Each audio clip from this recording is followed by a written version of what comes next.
Hi friend, कसे आहात सगळे? आज मी बनवते महाराष्ट्रीयन ट्रेडिशनल अळूवडी. अळूवडी बनवण्यासाठी आपण पहिले घेतलेत अळूची पानं. तर त्यांची जी शिरा आहेत त्या मी लाटण्यांनी सरळ करून घेते. उलट्या साईडनं आपण लाटून घेतोय प्रत्येक पानाला. त्याने आपल्याला अळूवडी रोल करताना त्रास होणार नाही. तर आता अळूवडी करण्यासाठी मी बॅटर जे बनवते ते बघा, लसूण, जिरं, ओवा, हिरवी मिरची, कोथिंबीर, अद्रकचा छोटासा तुकडा, हे मी सगळं बारीक करून घेतलं आहे.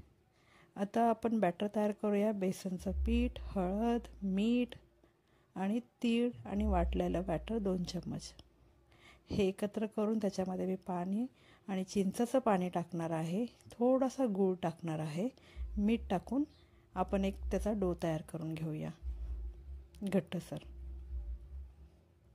बघा, कुठेही गाठी नाही आहेत. आता हा डो आपण आळूच्या पानांना लावून घेणार आहोत एकसारखा. एक पान सरळ, एक पान उलट्या डायरेक्शनने आपण लावून घेणार आहोत.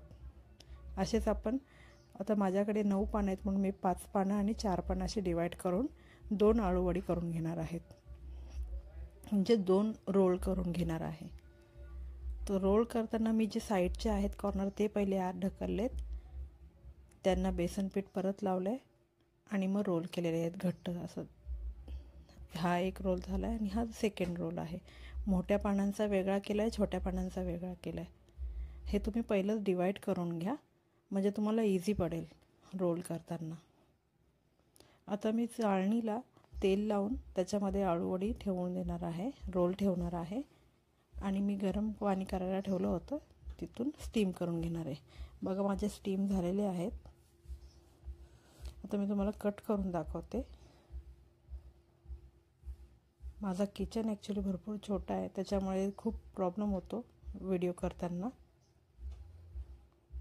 आता मी शॅलो फ्राय करणार आहे. तुम्ही डीप फ्राय पण करू शकता, पण मी शॅलो फ्रायच करते. एक एक करून मी शॅलो फ्राय करून घेणार आहे, कारण आपण ते ऑलरेडी स्टीम करून घेतलेले आहेत, शिजवलेले आहेत ते. त्याच्यामध्ये त्यांना डीप फ्राय करायची तशी मला तरी वाटते हरकत नाही, गरज नाही आहे म्हणजे. बट डिपेंड तुमच्या चॉईसवरती आहे सगळं. असे खरपूस असं मी फ्राय करून घेणार आहे. ही महाराष्ट्रीयन ट्रेडिशनल डिश आहे.